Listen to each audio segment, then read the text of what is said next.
Assalamualaikum warahmatullahi wabarakatuh. Halo teman-teman, aku Vira Fauzia. Di video ini aku akan menyampaikan cara untuk menguji validitas dan reliabilitas data primer menggunakan software SPSS. Video ini sekaligus bertujuan untuk pemenuhan nilai mata kuliah Sistem Informasi Manajemen. Pertama, kita harus siapkan dulu tabulasi data primer di Excel, seperti ini.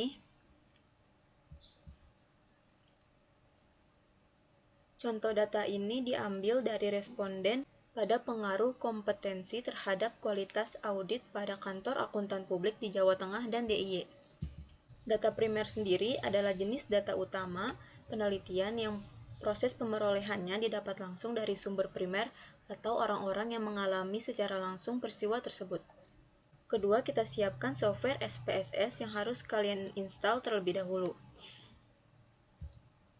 Jika sudah menyiapkan keduanya, sekarang kita cek data yang terdapat di Excel.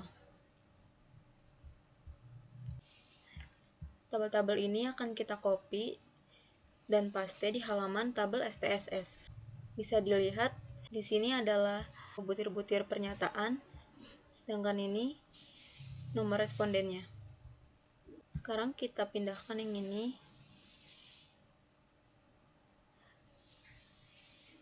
Dan jumlahnya. Kita copy, bawa ke SPSS, kita paste. Begini tampilan di data view. Ini kan masih var gitu ya, belum diedit. Jadi sekarang kita ke variable view untuk mengubah var 0001 menjadi X1,1.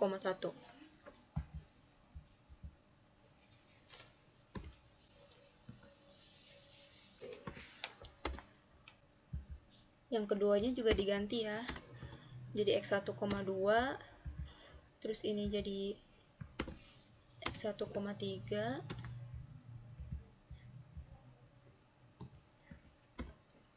X1,4, X1,5, X1,6,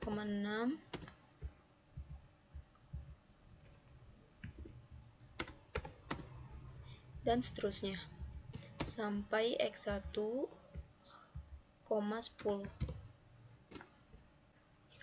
Lalu di kolom total kita tulis X1 total.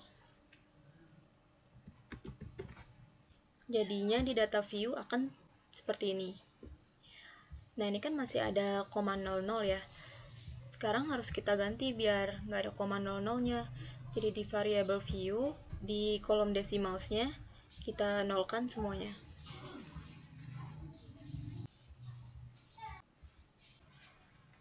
Jika sudah nol semua, kalau kita cek di data view, akan terlihat seperti ini. Kalian juga harus cek kalau semuanya ini udah berbentuk seperti ini. Sudah tidak ada koma di belakangnya. Nah, jika sudah seperti ini, sekarang kita bisa lakukan uji validitas. Caranya, buka Analyze, Correlate, lalu kita klik Bivariate. X1,1 sampai total kita pindahkan ke variables.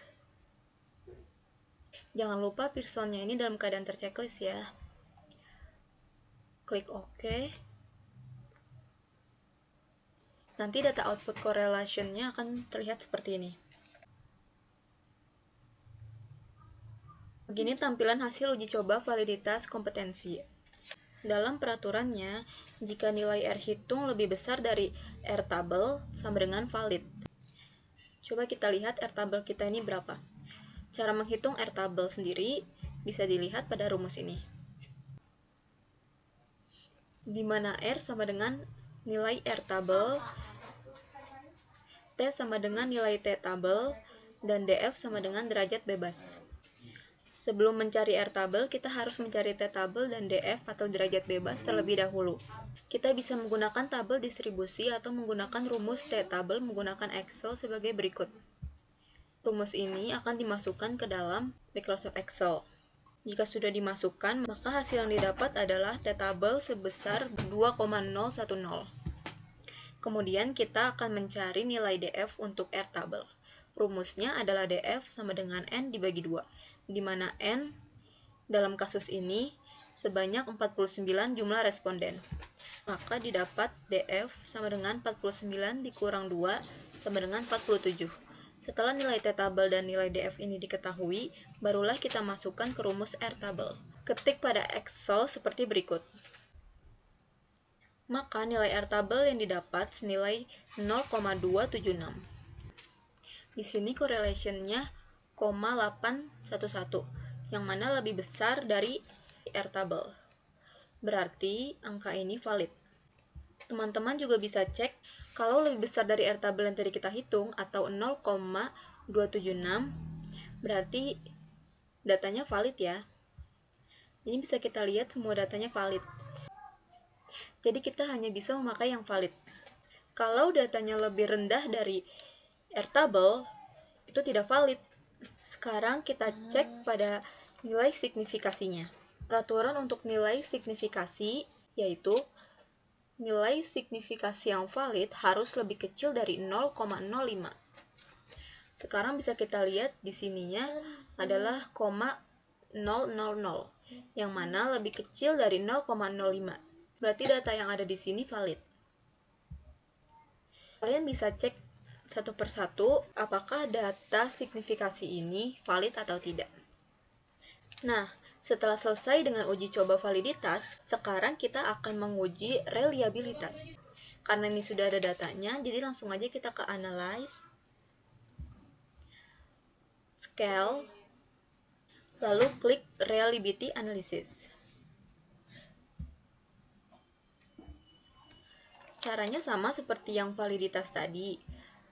Yang membedakan adalah kita tidak memakai X1 totalnya. Jadi ini dipindahkan lagi ke sini. Lalu kita klik Statistics. Kita checklist Scale if item delete. Continue. Dan jangan lupa modelnya ini ada di alpha. Setelah itu klik OK. Beginilah tampilan output dari reliability. Di sini bisa kita lihat case processing summary.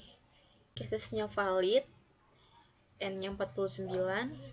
Lalu di sini ada reliability statistics. Di sini ada Cronbach alpha sebesar 0,932. Cronbach alpha harus lebih dari 0,6 agar dapat dikatakan reliable. Sementara di sini sudah lebih dari angka 0,6, yaitu 0,932, yang berarti data ini dapat dikatakan reliable. Di sini ada end of items, yaitu dari butiran pernyataan-pernyataan yang sebanyak 10 item. Sekian cara untuk menguji validitas dan reliabilitas data primer menggunakan software SPSS.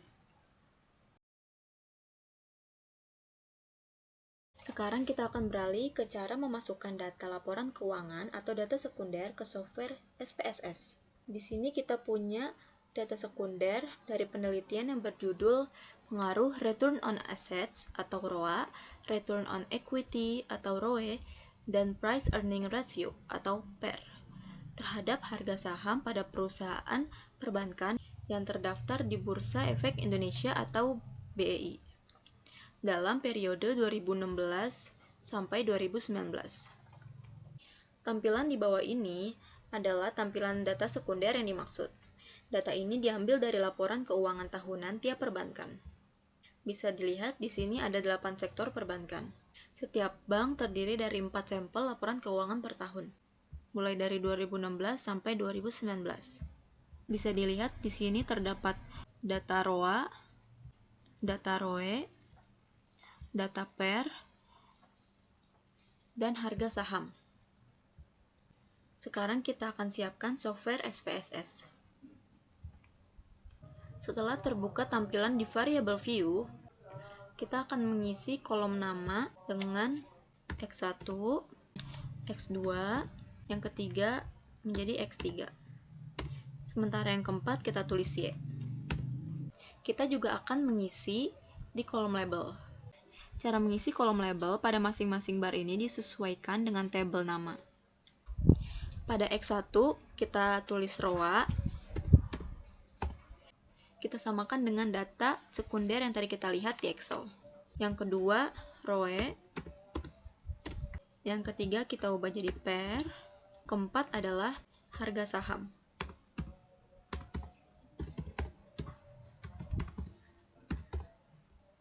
Sekarang kita cek bagian desimal. Untuk X1, X2, dan X3, desimalnya sudah benar ya, diisi dengan angka 2. Khusus untuk yang Y, kita akan ubah menjadi 0. Kenapa diubah menjadi 0? Karena harga saham bukan berbentuk pecahan desimal. Setelah jadi seperti ini, kita pindah ke data view, lalu kita akan memindahkan data di Excel.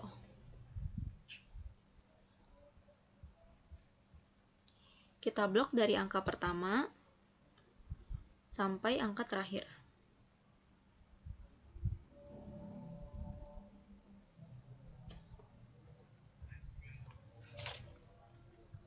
Kita copy, lalu kita paste di sini. Maka hasilnya akan seperti ini.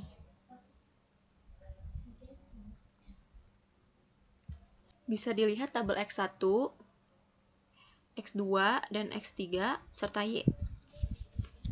Tabel X1 adalah row, X2 adalah row, X3 adalah pair, dan yang Y adalah harga saham.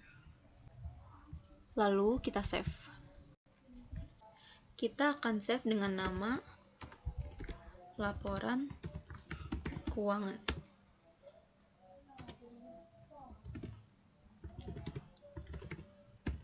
Data sekunder. Di save. Begitulah cara memasukkan data sekunder ke software SPSS.